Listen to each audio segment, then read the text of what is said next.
tuvimos un encuentro acerca de qué pasa con los jóvenes que cumplen 18 años, los jóvenes institucionalizados que por la edad tienen que dejar las instituciones.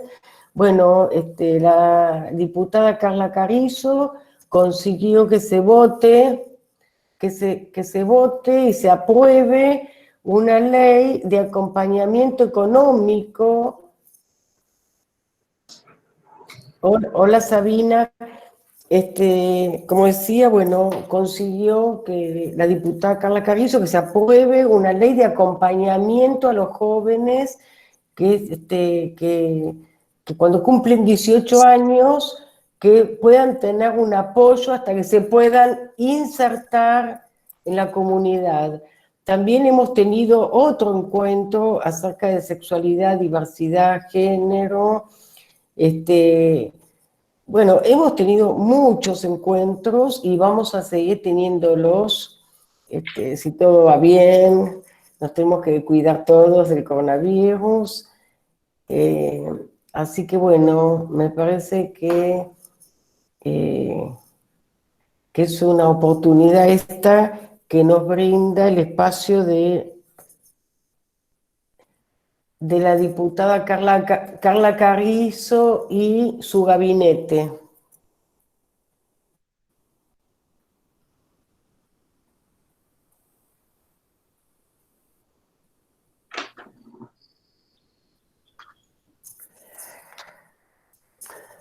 Son las 6 en punto, vamos a esperar unos minutitos porque se está incluyendo mucha gente. Hola Leo, hola ¿Qué tal Eva? ¿Cómo estás? tal? Hola Alicia Ner, ¿qué tal?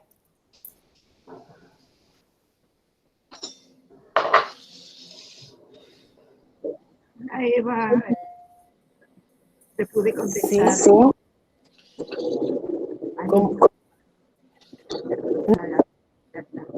Por favor, apaguen los micrófonos los que no hablan.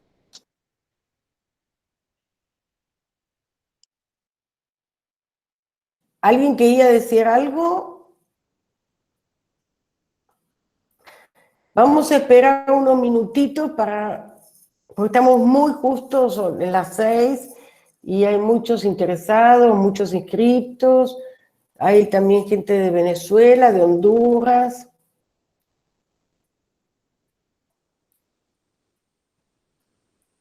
Y por supuesto de Argentina, de todo el país, ¿no? Por supuesto.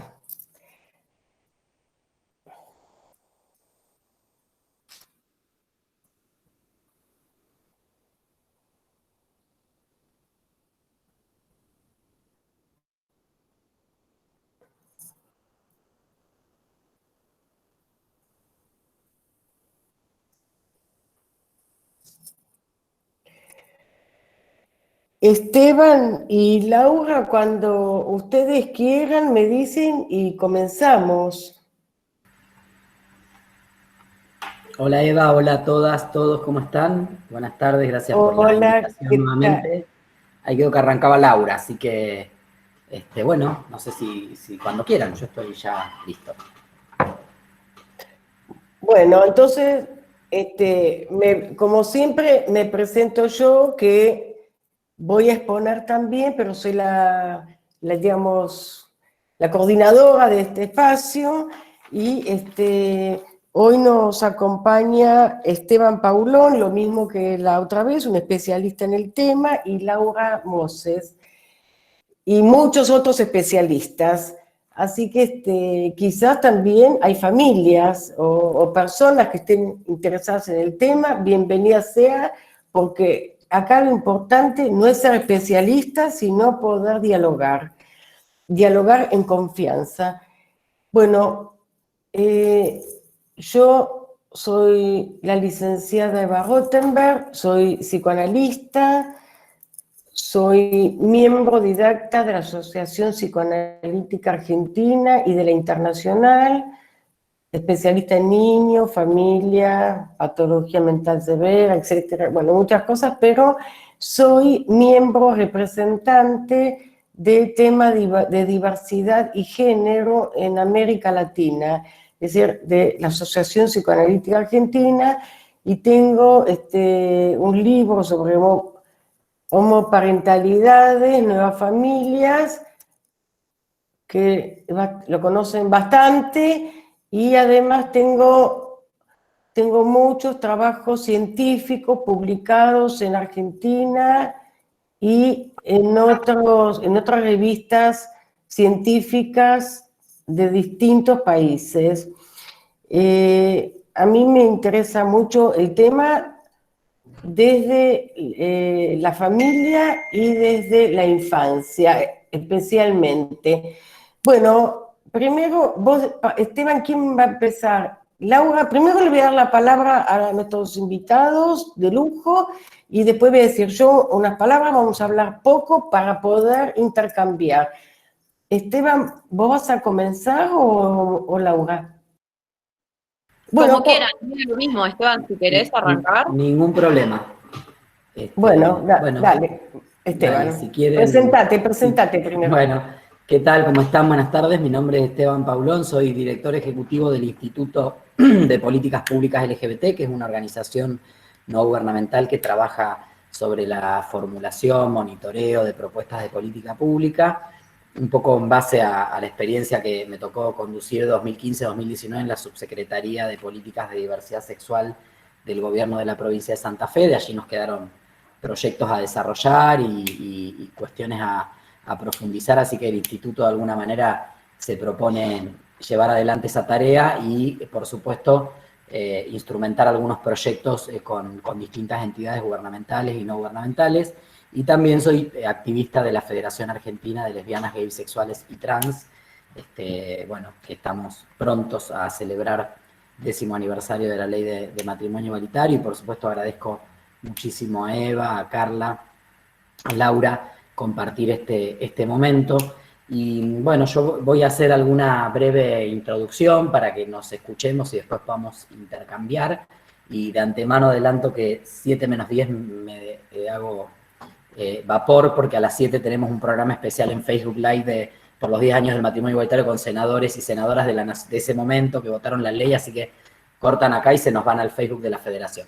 Pero un poco pensaba en relación al tema que nos proponía hoy Eva para pensar en relación a cómo abordar en familia y en la escuela la sexualidad, la diversidad y el género, y pensaba en la propia experiencia de intentar o de hacer esfuerzos para implementar una ley tan importante como la Ley de Educación Sexual Integral en nuestro país, una ley que viene del año 2006, que es una ley muy importante, que tiene contenidos curriculares que están atravesados por una perspectiva de género. En el aspecto de la diversidad los van incorporando más recientemente, por supuesto 2006 es la ley de ESI, 2010 se aprueba la Ley de Matrimonio Igualitario, es decir, la ESI se ve obligada de alguna manera a incorporar a las familias de la diversidad a su currícula por propia imposición de la ley, pero también porque eso empezó a ser una realidad muy visible en los institutos educativos de todo el país. Y en 2012 aparece la Ley de Identidad de Género, que si bien no contiene expresamente ningún contenido en relación a educación, al aspecto de educación, en su mera formulación de reconocimiento de la identidad autopercibida, del trato digno para niños, niñas, niñas que aunque no hayan accedido al reconocimiento de identidad, se autoperciban con un género diferente al que se les asignó al nacer, nos plantea un imperativo de poder incorporar, digamos, estos contenidos y esta perspectiva en la educación sexual integral. Ahora, con la ley de ESI, como con tantas otras leyes, pasa lo de siempre, ¿no? Argentina, de hecho, es especialista en generar legislación que después cuesta mucho cumplir, porque también una ley como la ESI es una ley de ámbito nacional que tiene que ser cumplida o implementada en las provincias. Y sabemos que en cada provincia van a aparecer distintas resistencias, distintos ritmos, distintas decisiones políticas que han hecho muy dispar la aplicación de la Ley de Educación Sexual Integral en estos 14 años que lleva de vigencia en nuestro país. Y a mí en el periodo 2015-2019, a cargo de la Subsecretaría de Políticas de Diversidad Sexual en Santa Fe, me tocó trabajar junto con el Ministerio de Educación en la implementación de los aspectos de la perspectiva y los contenidos de la diversidad en las escuelas y en la educación sexual integral.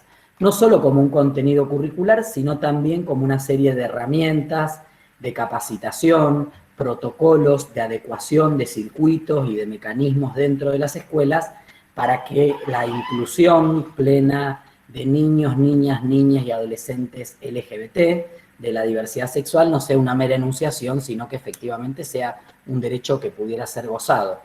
Y no solo el derecho al acceso a la educación, sino la permanencia y al tránsito en los ámbitos escolares, contribuyendo a disminuir el acoso, el abuso, el acoso escolar, el hostigamiento, y por supuesto acercando, como mandata la ley, información clara, precisa, de carácter científico en relación a un montón de temas. Y allí, desde luchar contra la concepción de que en muchas escuelas se hablaba de que solo había un tipo de matrimonio y el otro eran ficciones jurídicas, o las dificultades que podía vivir un niño, una niña, hijo, hija de dos mamás o de dos papás en una escuela media, o incluso un niño, una niña, un niño trans, que en el caso de nuestra provincia, desde los 6, 7 años, ya tenemos niños, niñas trans que están expresando su identidad de género, y eso, por mucho protocolo y capacitación que hay, siempre requiere un acompañamiento extra. Pensaba que esta invitación que nos hace hoy Eva a pensar, a reflexionar sobre la familia y la escuela, son dos ámbitos que no podemos disociar. Fundamentalmente primero porque la educación no ocurre solamente en la escuela. O sea, nosotros, nosotras, nosotres, incorporamos y accedemos a espacios educativos y de formación en el seno de nuestras propias familias, en los medios de comunicación, en los ámbitos de socialización, clubes, grupos de amigos, de amigas, espacios recreativos, espacios deportivos, y por supuesto también en lo que tiene que ver con la educación formal. Y esos dos mundos, que a veces parece que son tan diferentes, deben necesariamente dialogar para construir una educación basada en los derechos y en la garantía de derechos en un mismo sentido. ¿Cuántas veces nos vamos a encontrar con determinados contenidos en la escuela que luego en el hogar, o en el club, o en la televisión, o en algún otro espacio de socialización, o en los espacios comunitarios, van en otros sentidos, ¿no? Entonces, allí me parece que es muy importante pensar un poco cuál es el vínculo y de qué manera, y ese es el desafío más importante, logramos que la educación sexual integral, que es obligatoria en la escuela, logre saltar esa brecha y llegar a los hogares y a las familias. ¿Cómo hacemos? Primero, para legitimar que la escuela es un actor necesario y por ley, pero aparte porque es importante, un actor central en lo que tiene que ver con la educación sexual, con la perspectiva de género, de diversidad, de respeto, de convivencia, y digamos otras perspectivas que aborda la educación sexual integral, y cómo hacemos para poder de alguna manera también permear esos contenidos en las familias. Familias que en general sienten mucha desconfianza de esos contenidos de la educación sexual integral. Y a mí me parece que nosotros tenemos que hacer una autocrítica, ¿no? Que muchas veces hemos sido muy crípticos con los contenidos y los conocimientos que vamos a impartir en las instituciones educativas, y nos quedamos de alguna manera en una, digamos, de alguna manera como una especie de trinchera donde intentamos proteger o que no salga de la escuela esto que se está hablando, ¿no? Y eso genera en familias que están sobrecargadas, que tal vez están muy exigidas con los tiempos, que están viendo de qué manera a través de sus actividades laborales pasan el día a día, en momentos de dificultades como el que estamos en este momento, digamos, de crisis sanitaria, económica, social, mucho más. Y entonces me parece que hay que empezar a pensar de qué manera volvemos a conectar o conectamos eso que pareciera formar parte del mundo de la escuela con las familias. ¿Por qué? Porque comunitariamente y socialmente las personas adultas, sobre todo, recibimos muchísima información, estímulos y desinformación sobre qué es lo que aborda la ESI, sobre de qué se trata la ESI, o digamos la educación sexual integral, cuáles son los contenidos. Y si nosotros no logramos conectar y ser claros con las familias en relación a cuáles van a ser esos contenidos, partimos mal, porque se empieza a generar una desconfianza que atenta totalmente con el proceso propio de la escuela, digamos, de la educación formal en este sentido, mal predispone a las familias y, por supuesto, en ningún momento terminamos de conectar para que esa educación en casa y en los otros ámbitos y esa educación en la escuela vayan en un mismo sentido. A mí me ha tocado recorrer muchísimas localidades de la provincia y escuchar, por ejemplo, padres preocupados preguntándome si era verdad que a los niños y niñas en la ESI, en primer grado o en jardín de 4, jardín de 5, se les enseñaba a masturbarse. Si durante la primaria se los obligaba a travestirse. Si es verdad que se incentiva al inicio temprano de las relaciones sexuales. Digo, todas cuestiones que están en el imaginario de las familias, que están abonadas por muchos grupos que lo que quieren es que no se implemente nada de la educación sexual integral. Entonces la desinformación, la fake news, la alarma en las familias permite que muchos papás, mamás digan, no, mi hijo, mi hija no va a acceder, yo no voy a autorizar a que acceda a ese conocimiento porque va contra mis valores, etcétera. Esta medida de contraposición entre los valores familiares y los valores de la ESI.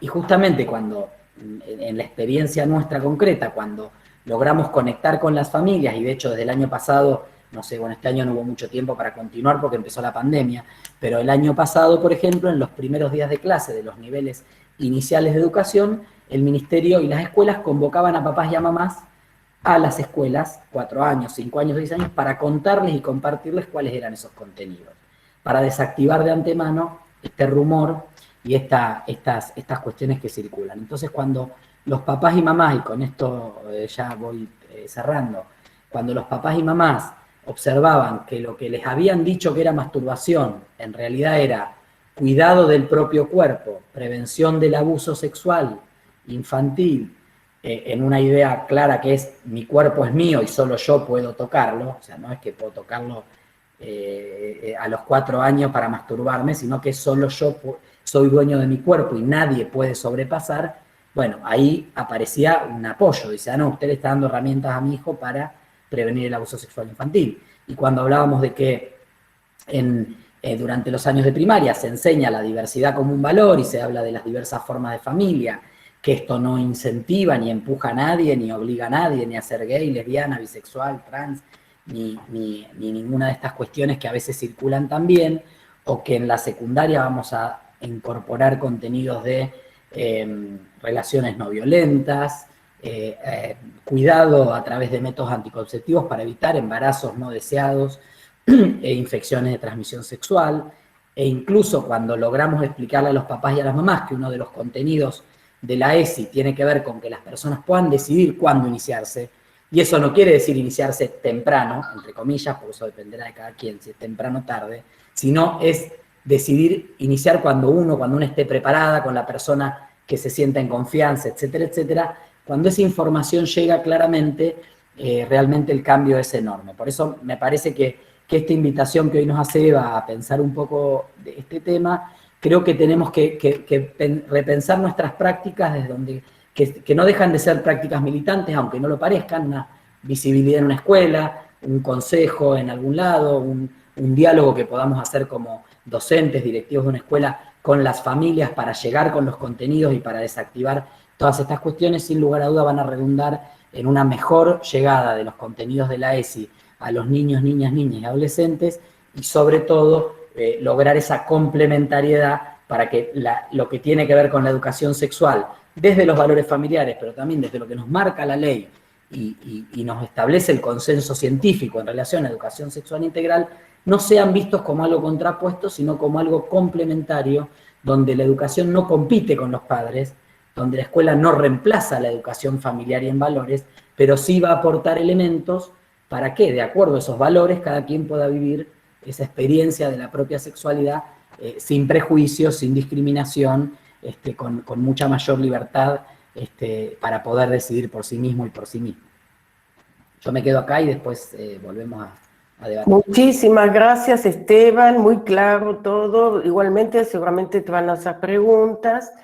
Y ahora le damos la palabra a Laura Moses. Esperamos, por favor, que vos te presentes y que después tengas tu participación. Gracias. Bueno, muchísimas gracias. Antes que nada, agradecerte a vos, Eva, a Esteban y también a Carla, obviamente, por la invitación. Me parece muy bueno poder tener estos diálogos transversales de tantas temáticas importantes, ¿no?, a abordar. Para quienes no me conocen, mi nombre es Laura Moses, soy coordinadora del Observatorio de Género y Diversidad del Instituto Moisés Levenson. El observatorio arrancó más o menos hace 2 años y ahí tuve el honor de viajar a varias provincias también y a localidades a dar talleres y capacitaciones y, bueno, lo que nos compete hoy, sobre todo en talleres de educación sexual integral, género y también de diversidad sexual identitaria.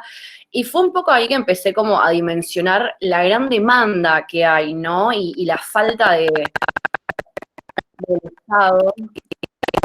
Ay, compartir en pantalla. ¿Se escucha? Ok. Y bueno, un poco ahí empecé a dimensionar como que, bueno, quizás faltaba el Estado y falta la implementación real, ¿no? Pero creo que hay muchísima demanda.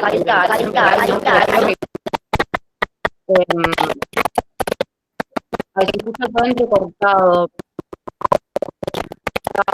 Intentando compartir pantalla. A ver. Bueno, si se escucha igual. No.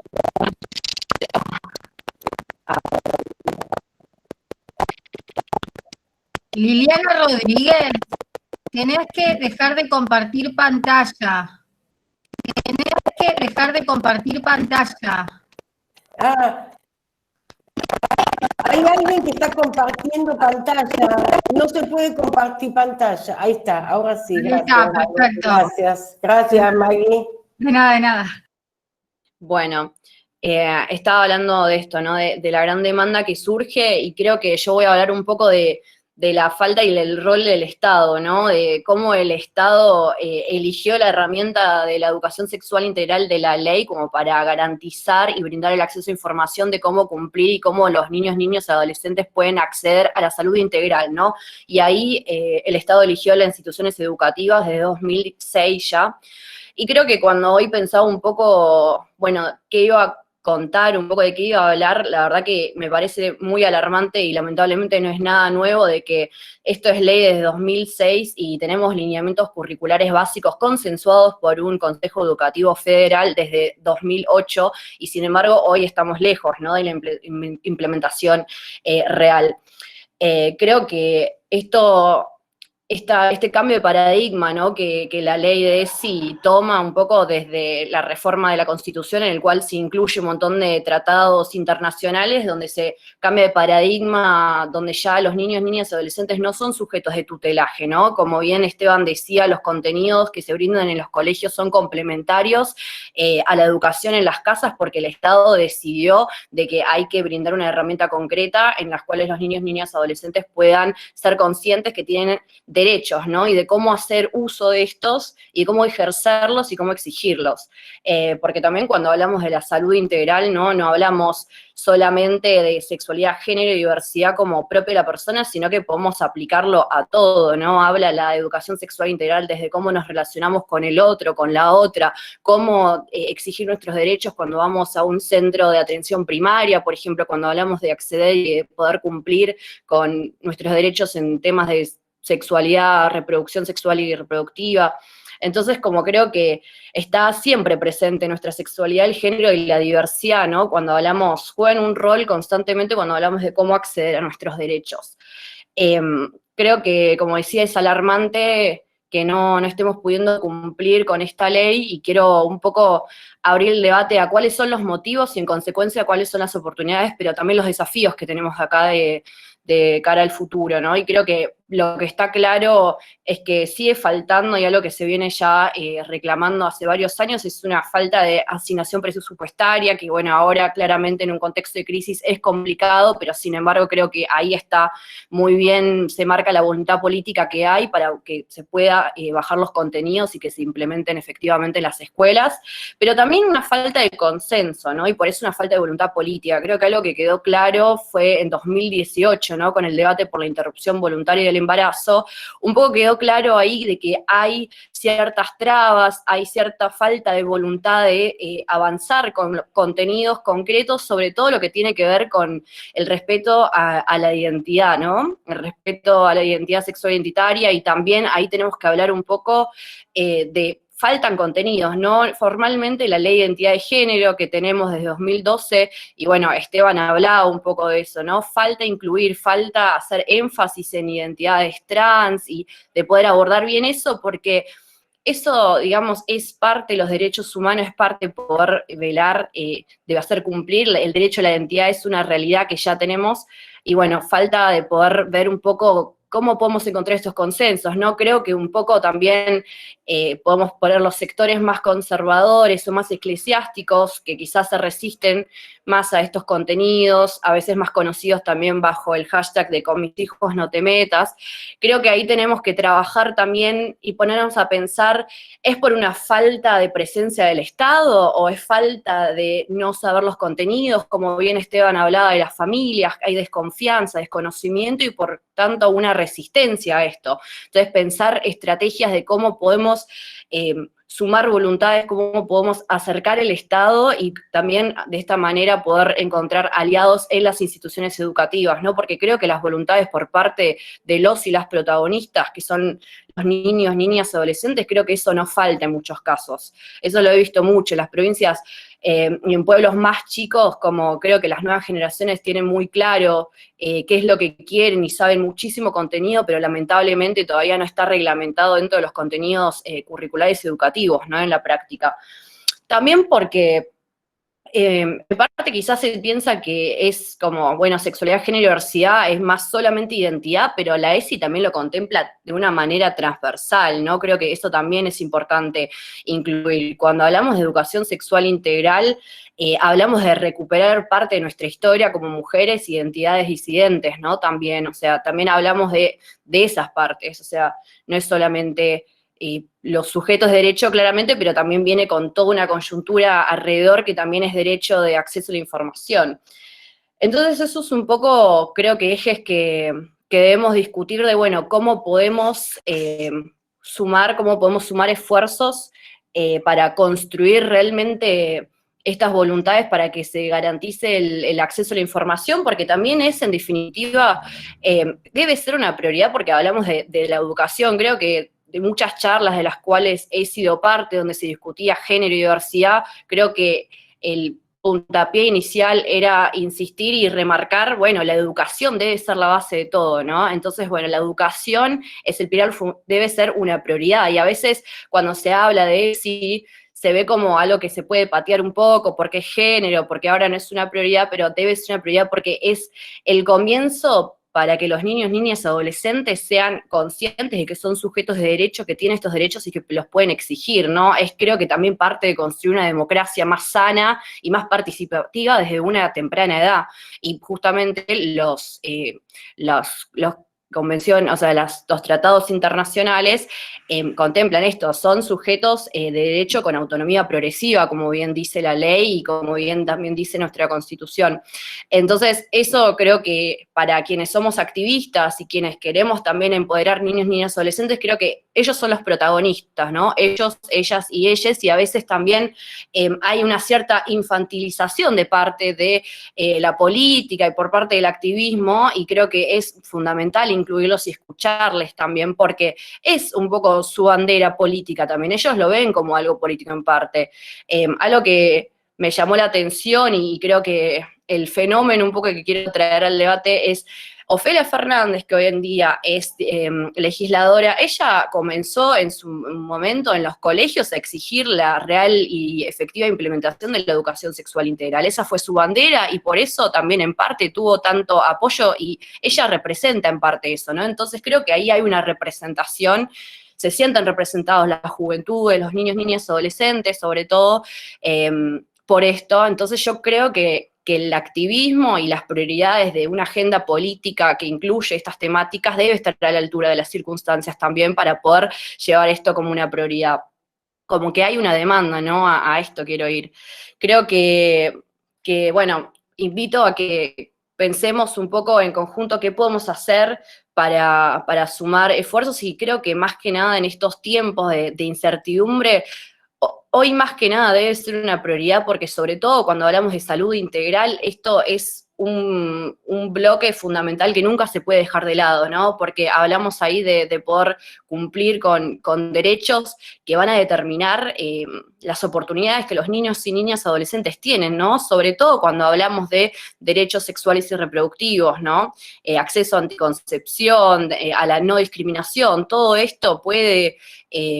O sea, al no garantizar estos contenidos puede condicionar en el día de mañana a temas de la permanencia en las instituciones educativas o después en el acceso al trabajo, ¿no? La inserción laboral. Y después hablamos también de temas más grandes hasta, bueno, cómo no reproducir pobreza estructural cuando hablamos de embarazo adolescente, por ejemplo, ¿no? Entonces hay un montón de temáticas transversales y muchas temáticas en una ley que está muy bien hecha, me parece. Falta estos últimos contenidos que hablaba de la ley de identidad de género, pero realmente creo que nos debe llamar la atención cómo estamos hoy, que no podemos reglamentar una ley que es ley de 2006, ¿no? Creo que eso es algo que nos tiene que preocupar como activistas y personas que militamos esta temática. Y bueno, un poco cerrando, era reflejar esto, qué podemos pensar en conjunto y cómo podemos sumar voluntades y tejer también alianzas más amplias para pensar qué hacer frente también, ¿no? De un avance de esto de que decía de los grupos más conservadores, que la verdad que es algo que me preocupa porque vienen a plantear ciertos contenidos básicos que son derechos humanos como elecciones o adoctrinamiento, ¿no? Y eso creo que es un retroceso muy grande cuando en realidad estamos en 2020, ¿no? Donde ya debería ciertos temas estar saldados más porque están respaldados por leyes, ¿no? Entonces esto por mi parte, sí, si quieren abrimos a preguntas o debate. Bueno, un segundito. En principio, quería decir unas palabras, te agradezco, Laura, muy clara también. La verdad que me emociona, escuché a Esteban que hoy es el aniversario y realmente quiero decir dos palabras acerca de que cuando yo comencé a investigar este tema a raíz de consultas clínicas que recibía y que yo veía que eran familias sanas, con hijos, parejas homosexuales o lesbianas, con hijos sanos, que cuidaban muchos a sus hijos. Bueno, me di cuenta que había que reformular la teoría. Recibí muchísima resistencia de muchos sectores de la sociedad, abogados, jueces, psicoanalistas, bueno, de muchísimos lugares. Y yo me considero una profesional, una científica muy honesta, donde yo escucho a los pacientes, no a las teorías. Las teorías me sirven para poder escuchar, no para bajarle la teoría a la gente. Y a partir de ahí, como yo dije, no sé, creo que la otra vez, introduje el tema en el Congreso Internacional de Psicoanálisis. No existía este tema, era un tema tabú. Y a partir de ese año 2003, en todos los congresos internacionales de psicoanálisis se trabaja el tema, y yo presenté en casi todos. Y lo que sí quiero decir es que cuando me empecé a investigar bueno, no había nada escrito, no había nada escrito sobre padres del mismo sexo, no había nada escrito sobre un montón de temas, sobre cómo se construye la identidad de género en los niños, bueno, cómo acompañar a los adolescentes. Bueno, no había nada escrito. Robert Stoller tiene muchos trabajos escritos, pero no de esta manera. Y lo que me di cuenta mucho después, hablando con Diana Maffia, la filósofa, la deben conocer, que trabaja en temas de género, ella me dijo, hablando personalmente con ella, me dijo, Eva, tu libro dio fundamento teórico a lo que estaba sucediendo en la sociedad y era condenado. Entonces, yo no era consciente del movimiento legal que generé y que se generó, no es que yo sola lo generé, pero que se generó y que la legislatura leyó este libro. Yo misma fui consultada para aprobar el matrimonio igualitario y esto trajo un sinfín de movimientos y de cambios del cual yo no era consciente en ese momento, pero hablando con Diana Maffia tomé conciencia de que fue un acontecimiento, un acontecimiento. Así que estoy muy contenta, quiero decirles que acá hay personas no solamente que trabajan en género, sí, no solamente psicoanalistas, no solamente gente en educación, sino, por ejemplo, nos acompaña la doctora Samantha Unger, que es ginecóloga y que trabaja con muchos jóvenes, muchas y muchos jóvenes, y que está también acá y que es muy importante también tenerla en cuenta porque ella también trabaja en estos temas. Hay pocas ginecólogas que pueden ayudar a adolescentes. Así que bueno, acá hay personas que pidieron la palabra. A ver, a ver, acá hay personas que me pidieron, acá Leo Vaina pregunta si hay docentes que están preparados. Acá Diego de la Plata pidió la palabra y después Cristóbal Burco. Así que primero Diego.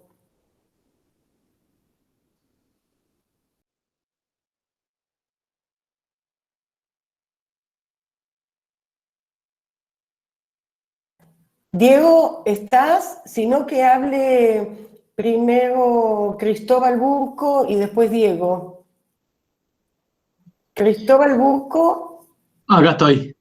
¿Se escucha? Sí, se escucha.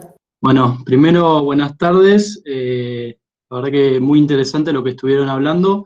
Yo soy Cristóbal, soy de San Isidro, de acá, zona norte. Tengo un espacio que se llama San Isidro Inclusivo. Y la verdad que muy interesante lo que estuvieron hablando. Justo con la gente de mi espacio estábamos trabajando sobre el tema de la ESI, por eso me interesó esta charla. Y quería hacerles unas consultas, ¿no? Distritos como San Isidro, si alguno y alguna lo conocen, son distritos que tienen una bajada de línea en cuanto a la religión. Hay una venencia entre lo que es el Estado municipal y la iglesia muy fuerte. Yo no estoy en contra de la iglesia, pero sí estoy en contra de esta aveniencia y que la iglesia de alguna forma se involucre en los asuntos del Estado, ¿no? Y la mayoría de los colegios acá en el distrito son católicos, o tenés colegios públicos que son muy poquitos, tenés colegios muy católicos. Yo fui a un colegio muy católico y veo muy difícil la aplicación de la ESI en un colegio católico, por los valores que tienen los colegios católicos, que tienen valores buenos, pero por otra parte te marcan una normalidad que si uno se va de afuera de esa normalidad, como yo que por ejemplo soy homosexual, estás muy limitado en un montón de cuestiones. Entonces una de las preguntas es, ¿cómo creen ustedes que se puede aplicar la ESI a un colegio católico, por ejemplo? ¿Cómo se tendría que abordar? No es lo mismo aplicar en un colegio público, en un colegio ateo, que en un colegio que tiene una bajada de línea religiosa. Gracias. Queda planteada la pregunta. ¿Hay alguien que pueda contestarla? Una pequeña reflexión, gracias Cristian por el... Cristóbal. Cristóbal, perdón, te bauticé, hablando de iglesia, te bauticé. Bueno, no, un poco este tema. Por supuesto yo voy a hablar desde la teoría o desde el deber ser y nos vamos a encontrar en que chocamos, pero me parece como argumento para ir construyendo y fortaleciendo un argumento que nos permita encontrar una respuesta a lo que vos estás planteando. En las escuelas, la educación sexual integral es un contenido que es obligatorio en todas las escuelas y es obligatorio en el mismo sentido, o sea, los contenidos son iguales, se definen en el Consejo Federal de Educación que está integrado por representantes de la Iglesia Católica, de los cultos, entonces allí, digamos, de alguna manera todos acuerdan, esto es como la política internacional y la política doméstica, van todos a los foros internacionales y todo el mundo es ambientalista, feminista, pro derecho, después vuelven a los países y vemos cómo eso... Bueno, acá pasa lo mismo, en el Consejo Federal de Educación hasta el obispo quiere hablar de diversidad y género en la escuela, después cuando vuelven a la escuela se refugian en esa falsa idea del ideario institucional. Y acá quiero ser claro en un tema. Los contenidos de la ESI son obligatorios y son los mismos para todas las escuelas. Vos no podés en una escuela pública hablar del matrimonio igualitario y en una escuela religiosa decir que el matrimonio igualitario es una ficción jurídica porque Dios creó al hombre y la mujer para que estén juntos y el matrimonio viene de la Biblia, etc. No, porque vos sos una escuela que está en un estado laico y eventualmente estás impartiendo tu ideario institucional en una materia que se llama catequesis. Sobre todos los otros contenidos, a nadie se le ocurre opinar. O sea, imaginemos nosotros que en química un día viene la profe o el profe y dice, bueno, hoy les voy a enseñar cómo es el proceso por medio del cual el agua se transforma en vino. Excelente idea, maravillosa, nos llenaríamos de plata, pero una cosa es una cuestión de fe, un acto de fe, que en una escritura, Cristo convirtió el agua en vino, multiplicó los panes y los peces, las bodas de Caná, etcétera, etcétera, y otra cosa muy distinta es darlo como un contenido científico. Lo que pasa es que a veces con la sexualidad y los derechos humanos se relativiza el cientificismo de esos contenidos, y no, son contenidos científicos. O sea, hoy, después de mucha indagación, mucha investigación, hemos logrado aproximar a lo que es la orientación sexual, la identidad de género. El matrimonio igualitario y la ley de identidad de género devienen de la ciencia jurídica, que en el caso de nuestro país, a partir de un consenso democrático e institucional, ha alcanzado la aprobación de esas leyes. Entonces, muchas veces estos colegios se escudan en el ideario institucional y lo que tendría que hacer el Estado, que no lo hace porque sobre sus propias falencias descansa en que estas escuelas, muchas veces en los barrios populares, en los sectores, porque tenés colegios, que yo acá nosotros en Rosario tenemos Mirasoles, impagable la cuota, pero tenés un montón de colegios parroquiales que con una cuota muy pequeña le dan de comer a los chicos y a las chicas, le dan los libros, le permiten que accedan a contenidos, reemplazan, suplen el rol del Estado. Entonces el Estado, como se retira y está en falta, tampoco les exige, pero digamos, nosotros, me parece importante un tema, tenemos que ir primero hacia un monitoreo social de cómo llega la ESI a las aulas. Laura decía un derecho que tienen que reclamar, o sea, tenemos que lograr que los estudiantes y las estudiantes reclamen este derecho. Total, porque con la capacitación no alcanza. O sea, yo puedo ser docente, ir a juntar los puntos porque me genera mejor salario, pero después cuando voy a geografía no hablo de cuántos países penalizan con la muerte de la homosexualidad, no busco la transversalidad, no intento visibilizar. Me cayó la boca y digo otra cosa. O sea, en todos los contenidos, en todas las materias podríamos hablar de género, de diversidad, podemos buscarle la vuelta. Entonces yo me quedo tranquilo que me capacité, junté los puntos, el Estado se queda tranquilo que me hizo la capacitación y me está pagando lo de la capacitación y después eso nunca llega. Si uno va a la puerta de una escuela media y pregunta, hace una encuesta y le pregunta a los chicos o a las chicas cuáles son los contenidos de educación sexual integral, se va a encontrar con que la mayoría de la privada va a decir que no recibió ningún contenido. Entonces ahí tenemos que hacer monitoreo social, una exigencia de los propios alumnos y de las familias y de la comunidad educativa, por eso el vínculo con la familia tan importante, y sobre todo, ya lo dijo la Biblia, al César lo que es del César y a Dios lo que es de Dios. En la escuela religiosa también, al César lo que es del César es catequesis. A Dios lo que es de Dios es catequesis.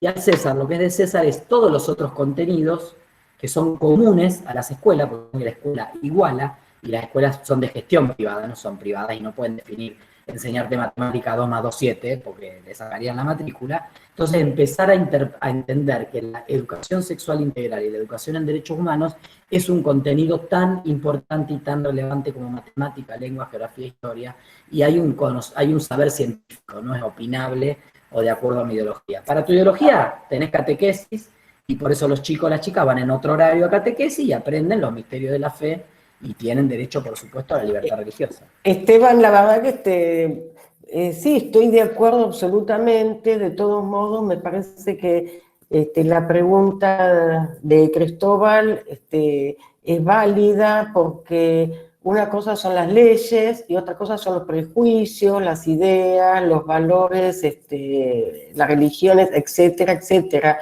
Porque yo misma tuve una consulta de una pareja lesbiana donde una de ellas tenía pánico porque era directora de un colegio católico. Entonces, para ella, asumir la pareja era correr el riesgo de perder su trabajo. En cambio, la otra se sentía como que no podía continuar la pareja si no salía a la luz, digamos, si no podía circular libremente. Por eso yo hablaba del deber ser, Eva. Después, en la vida real, sí, nosotros tenemos un proceso de negociación continua, donde ni vamos a ir a tirarle abajo la escuela a la iglesia, porque sabemos que en definitiva cumple un rol social, vamos a intentar ir insertando los contenidos, o sea, el Estado en definitiva va a tener una negociación, y yo estoy por el cumplimiento de las leyes y por el Estado laico. Déjame terminar una idea, o sea, sí, yo estoy de acuerdo con todo lo que sí, lo que yo apuntaba es que hay que enseñar educación sexual, hay que promover la identidad de género, pero también hay que poder enseñar los valores de reconocerse uno mismo, no tener que simular ser otra persona, no tener que ser un personaje, aceptar las diferencias, reconocer al otro en su subjetividad, más allá de las elecciones. Me parece que esto es un tema muy amplio que tiene que ver con los derechos humanos verdaderos, con la falta de que no tiene que haber discriminación, no tiene que haber bullying. Es decir, este tema es muy amplio y es muy profundo. Quería agregar esto nada más. Puedo sumar muy corto un comentario nomás, también a la pregunta de Cristóbal. Y yo voy a hablar de otro lado, voy a hablar puramente de mis experiencias en base a la práctica, como lo vi. Quizá no es como es la teoría, pero como lo que yo he visto. Y remarcar como por un lado esto de que yo he llegado a dar un que otro taller de educación sexual integral en un colegio católico, justamente porque los mismos alumnos y alumnas se organizaron y empezaron a buscar por otro lado, y justamente al poder encontrar como un territorio neutro, después podemos como discutir si eso está bien o no, pero como algo que veo que a veces está funcionando es que como que el colegio entra en como un cierto pacto y dice un consenso entre los alumnos y dice, bueno, vamos a invitar a un tercero y consensuamos contenidos, y ahí como se dan de esta manera. Y bueno, yo en esa situación he sido la tercera persona, pero a lo que voy como que es un poco eso. Yo creo que cuando la voluntad y la organización también está, porque cuando hay como un cierto mayoría, o cuando los alumnos buscan esto y van varias veces a reclamarles a las autoridades, creo que también en ciertos casos llega un punto donde las autoridades no pueden desconocer que hay una demanda, y eso ha ayudado en ciertos casos. Y también en otros contextos donde ha habido docentes, ¿no? Y maestras que eran más como hacia ese público y plantearon sus dudas y consultas y hubo un intercambio, fue interesante porque también las mismas docentes hablaban un poco decían, bueno, más allá de que el colegio, digamos, como oficialmente no quiera implementarlo, yo trato de implementarlo en el día a día cuando yo doy clase, ¿no? Porque también es así como debe ser en realidad. Entonces como que contaban maestras que decían, bueno, yo tengo un poco de miedo o en realidad no lo permiten, pero yo soy una persona que sí quiero transmitirle esto a mis alumnos y mis alumnas, y lo trato de hacer en todo lo que mi conocimiento, y busco en internet, y sé que existen los lineamientos curriculares, que existen los cuadernillos, ¿no? Entonces, como que también es importante como difundir un poco ese conocimiento de saber, el acceso a la información de los contenidos hoy está disponible 100% en internet, entonces docentes pueden acceder a esto, y creo que al momento de pensar estrategias, y si no se ve una salida, digamos, institucional, una solución por parte del Estado, esas son como pequeñas estrategias que creo que van sumando para poder encontrarle la vuelta y de alguna manera seguir juntando alianzas para ver hacia dónde se puede avanzar. Gracias. Está Liliana Conde, que quiere decir algo, y también María Celina. Liliana, vos querías... ¿Estás, Liliana? Bueno. Está sin micrófono. Entonces voy a leer lo que dijo Liliana, lo que escribió. Ella dice que hoy están funcionando en base a esa resolución en la práctica. Falta aplicar el marco de la resolución 45/08, la mirada social, cultural, material, dicho por una autoridad del mismo ministerio. Están por reformularla. Bueno, Celina, ¿no? María Celina. Digo yo, ¿no? Escuchando a cada uno lo que opinaba, yo diría, ¿por qué no se hace una propuesta concreta y se lleva al Ministerio de Educación? Entonces, de esa manera, los chicos de 12, 13 años, ya que experimentan sensaciones que les gustan, van acompañados de la docente, de la materia y de una ginecóloga acorde.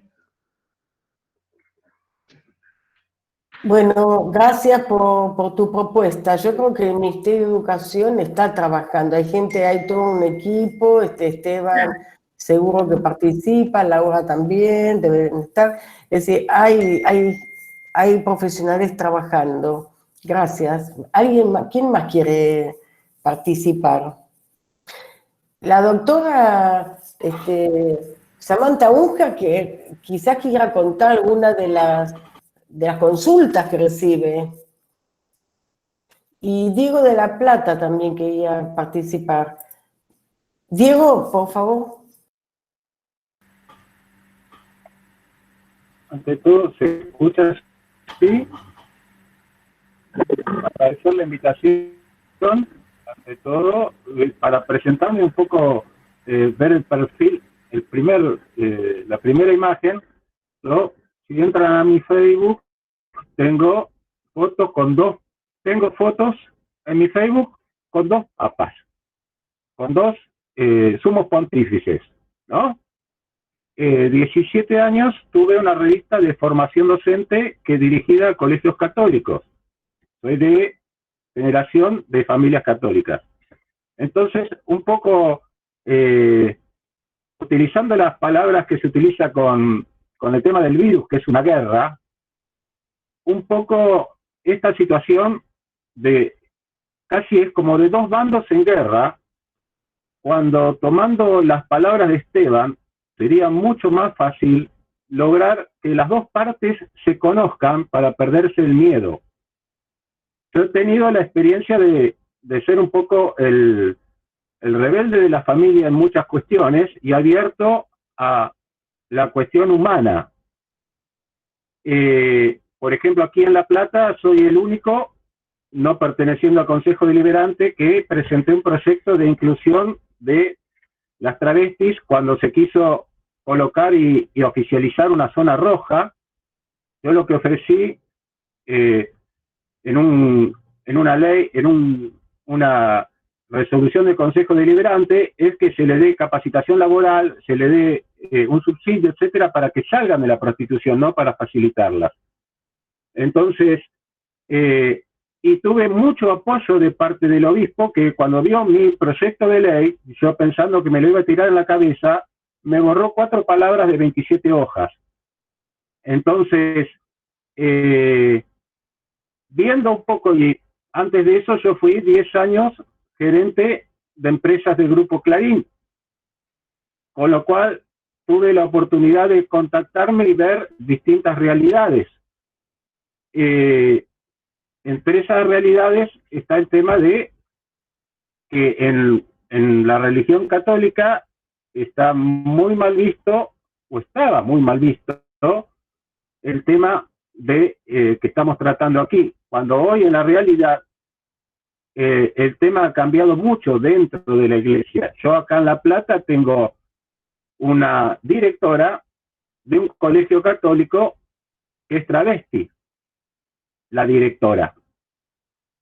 Entonces, si nosotros logramos conocer las otras realidades, si logramos que le llegue a la familia el mensaje que a los chicos del jardín no se le enseña a masturbarse entre ellos, sino que se le enseña a cuidar su cuerpo frente a un ataque externo, si al adolescente se le enseña a determinar, se empieza a ir los mitos, y de parte también de los movimientos, tratar de entender cuál es la mentalidad de las estructuras católicas, de que en realidad no son, o entender en qué son estrictas y en qué no, como hizo Laura, que supo cómo entrar.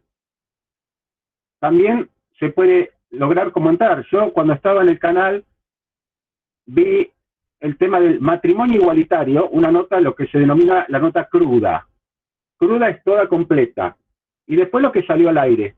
Yo vi cómo se hizo esa nota. Se le preguntaba a un monseñor, que es Monseñor Casareto, muy abierto, si él estaba a favor del matrimonio igualitario. Y él diciendo, el matrimonio es un sacramento. Vos no vas a bautizarte al registro civil. Vas a anotarte. Igualmente, vos no vas a contraer matrimonio al registro civil. Vas a casarte. Entonces, yo estoy de acuerdo del casamiento igualitario. Que tengan derechos, etcétera, etcétera, etcétera.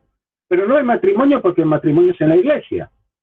Que tengan el casamiento igualitario. Entonces, cuando termina, le pregunto, ¿usted está a favor entonces del matrimonio igualitario? No, el matrimonio igualitario no existe. ¿Qué sale en televisión? Pregunta a Monseñor Casareto, ¿está de acuerdo el matrimonio igualitario? El matrimonio igualitario no existe. ¡Pah! ¡Pum! Esa es la iglesia. Cuando él estaba... Sí. Perdón. Sí, va. No, yo... la verdad que me hiciste acordar, yo tengo un grupo de psicoanálisis multifamiliar infanto-juvenil. Es un grupo terapéutico donde concurren muchas familias con sus hijos, niños o adolescentes que consultan por distintas problemáticas y nos reunimos todos, pueden haber hasta 50 familias. Y me hiciste acordar que me acuerdo que hace 5 años consultó una familia que el hijo no quería ir al colegio porque sufría bullying. Y estaba en el mismo grupo de psicoanálisis multifamiliar que otra familia que se divorciaron porque el señor se declaró homosexual y la esposa hizo un brote psicótico, pero ya... yo qué sé, ella estaba mal de antes, no era por eso. Bueno, en este grupo, la familia que el hijo no quería ir al colegio porque sufría bullying, eran del Opus Dei, y cuando este señor contaba cómo, aparte lo veíamos porque es con los niños, cómo cuidaba a sus hijos, cómo los trataba. Este señor, esta familia, porque venía el señor con la esposa y sus hijos del Opus Dei, dijeron en la sesión que cambiaron totalmente su forma de pensar, que tenían prejuicios. La consulta no era por un tema de género, porque es un grupo terapéutico donde la gente consulta por diversos temas. Sin embargo, esta familia que apreciaba tanto a este otro señor, dijo, a mí se me fueron los prejuicios.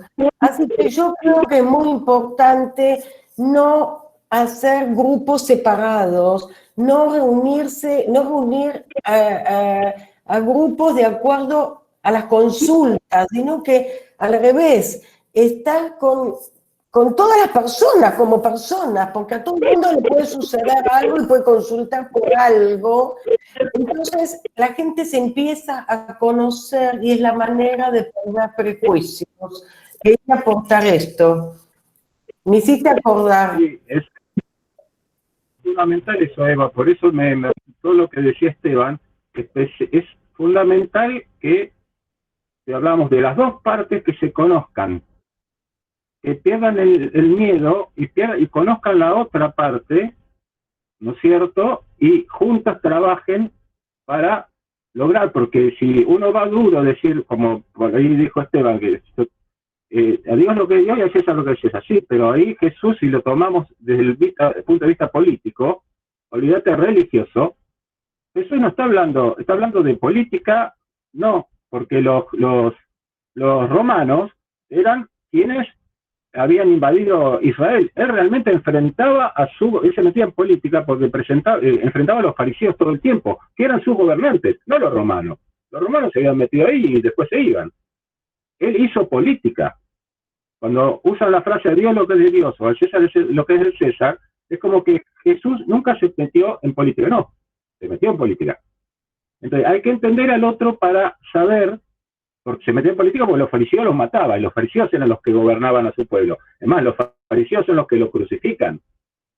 Porque Poncio Pilato se limpia las manos, y son los fariseos los que piden que lo crucifiquen. Es el gobierno de Israel el que pide que lo crucifiquen a Jesús. Entonces... Discúlpame, Diego, discúlpame, porque mira, me parece que no es este el ámbito y me parece que esto puede traer problemas, malas interpretaciones. Ya la Iglesia se pronunció que hay que dejar de culpabilizar al pueblo judío, así que la verdad que te pediría que no se hable de este tema, porque me parece que no es así. Así que ya el Papa ya se pronunció sobre este tema. Pero lo dijo Juan Pablo II en la primera visita a la sinagoga de Israel. Lo dijo allí y ya lo había dicho la Iglesia. Pero escúchame, si estamos tratando de no discriminar, no demos discursos discriminatorios, te lo pido. La verdad que me parece que no corresponde. Estamos tratando justamente de hacer políticas no discriminatorias. Es lo que te estoy diciendo casualmente, para tratar de que se conozca la otra parte es fundamental para...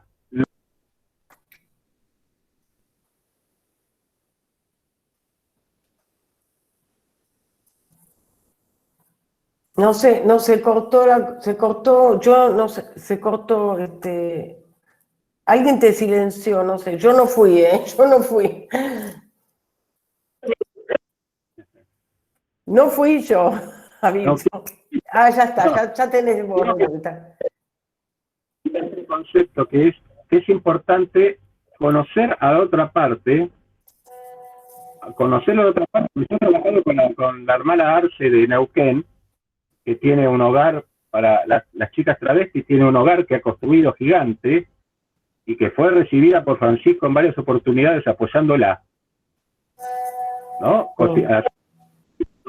Distintos tipos de cuestiones. Entonces, que la Iglesia es anti, no es cierto. La Iglesia es anti, pues se le va con cuestiones que no conoce uno realmente. Los más sensatos dentro de los obispos no están en contra de él. A ver, discúlpame, digo, porque estamos sobre la hora. Yo creo, así como dije, que es importante estar todos juntos. Yo creo que hay algo previo a todo, que es la manera de pensar. Estoy en contra de la discriminación, inclusive antes de conocer al otro. Sé que el otro es un semejante, no me importa ni la religión, ni el género, ni el sexo, ni su idea política. El otro es un semejante, tenemos que enseñar a aceptar las diferencias, aceptar con respeto las diferencias.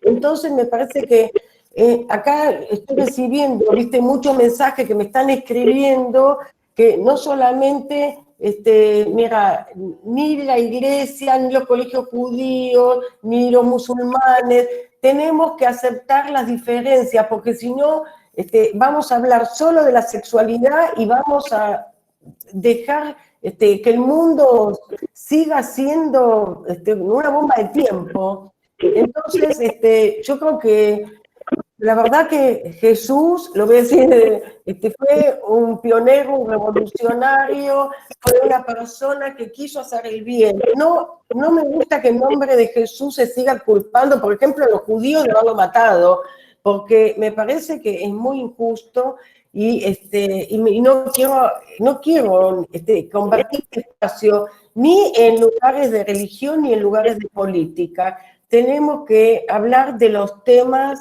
que convocan, que nos convocan a todos, que somos seres humanos. Hola, Eva. Sí. Perdón.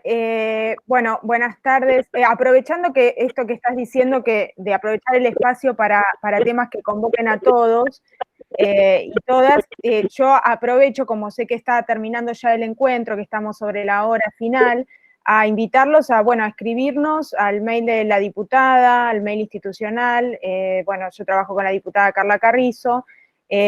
En caso de que quieran proponer algún tema para próximos encuentros, ¿sí? Hemos convocado también por redes sociales y parte de los temas que fuimos abordando todos los lunes tienen que ver con temas que fueron elegidos por las redes, así que, propuestas que hicieron, así que los invito en caso de que tengan algún tema para próximos encuentros que puedan proponerlos.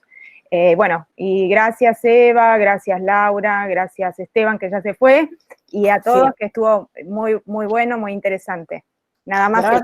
Gracias a vos, Sabina, Carla, a todo el equipo de ustedes, y gracias a ustedes que nos siguen todos los lunes. Un abrazo. Muchas gracias.